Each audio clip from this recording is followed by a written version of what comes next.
মধ্যপ্রাচ্যে এখন টানটান উত্তেজনা, চিন্তার পারতুঙ্গে। ইরান ইসরায়েল চলমান সংঘাতের মধ্যেই আগের দেওয়া হুমকি সংক্রান্ত বক্তব্য থেকে সরে এসে সুর পাল্টালেন ইসরায়েলের প্রতিরক্ষা মন্ত্রী ইসরায়েল কাজ। তিনি বলেছেন, তেহরানের মানুষের ক্ষতি করার কোনো ইচ্ছে নেই। এই খবর আল জাজিরার। ইসরায়েলে যখন এমন পরিস্থিতি, তখন ইরান নিল নতুন প্রতিশ্রুতি।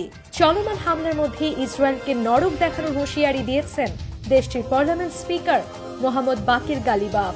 বলেছেন, ইরানের সশস্ত্র বাহিনী বর্বর শত্রু ইসরায়েলকে অসহায় করে ছাড়বে, কারণ এই শত্রু কোন রেড লাইনের প্রতি শ্রদ্ধাশীল নয়। সোমবার পার্লামেন্টের এক উন্মুক্ত অধিবেশনে গালিবাফ এসব কথা বলেন। গালিবাফ জোর দিয়ে বলেন, আমাদের সবাইকে বুঝতে হবে যে আমরা এখন এক ব্যতিক্রমী পরিস্থিতির মুখোমুখি। আমাদের বর্বর শত্রু কোন রকম নীতিগত সীমারেখা মানে না। চূড়ান্ত বিজয় নিশ্চিত, তবে এ পথে চড়াই উতরাই থাকবে, এটাই স্বাভাবিক। তিনি আরো বলেন, ইরানি বাহিনী শত্রুকে নরক উপহার দেবে এবং বিশ্ব তাদের দুর্দশা প্রত্যক্ষ করবে।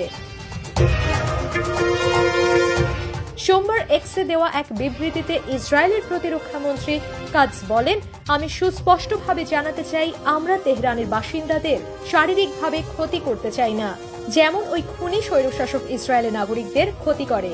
যদিও কাজ এর আগে বলেছিলেন, তেহরানের জনগণকে স্বৈরাচারের মূল্য দিতে হবে এবং রাজধানীর যেসব এলাকায় সরকার ও নিরাপত্তা অবকাঠামো রয়েছে সেসব এলাকা থেকে সরে যেতে হবে।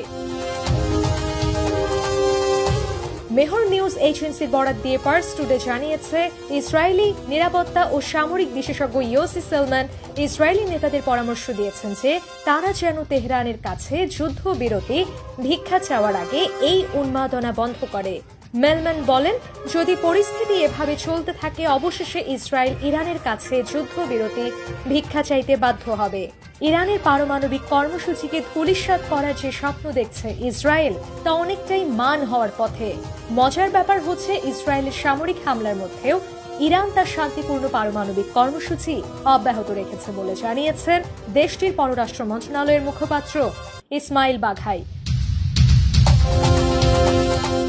সোমবার এক সংবাদ সম্মেলনে তিনি বলেন, ইরানের পরমাণু কর্মসূচি জাতিসংঘ নিরাপত্তা পরিষদের প্রস্তাব 2231-এর অধীনে বৈধতা পেয়েছে এবং তা থামানোর ক্ষমতা কোনো সংস্থার নেই।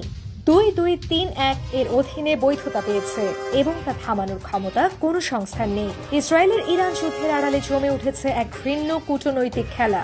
ইরানের বিরুদ্ধে ইসরায়েলের সামরিক আগ্রাসন কি শুধুই পারমাণবিক কর্মসূচি ভাঙার প্রচেষ্টা, নাকি এর গভীরে রয়েছে ভিন রাষ্ট্রে সরকার পতনের মতো আরো বড় রাজনৈতিক লক্ষ্য? মধ্যপ্রাচ্যে জটিল উত্তেজনার আবহে এই প্রশ্ন এখন বিশ্লেষকদের আলোচনার কেন্দ্রবিন্দুতে।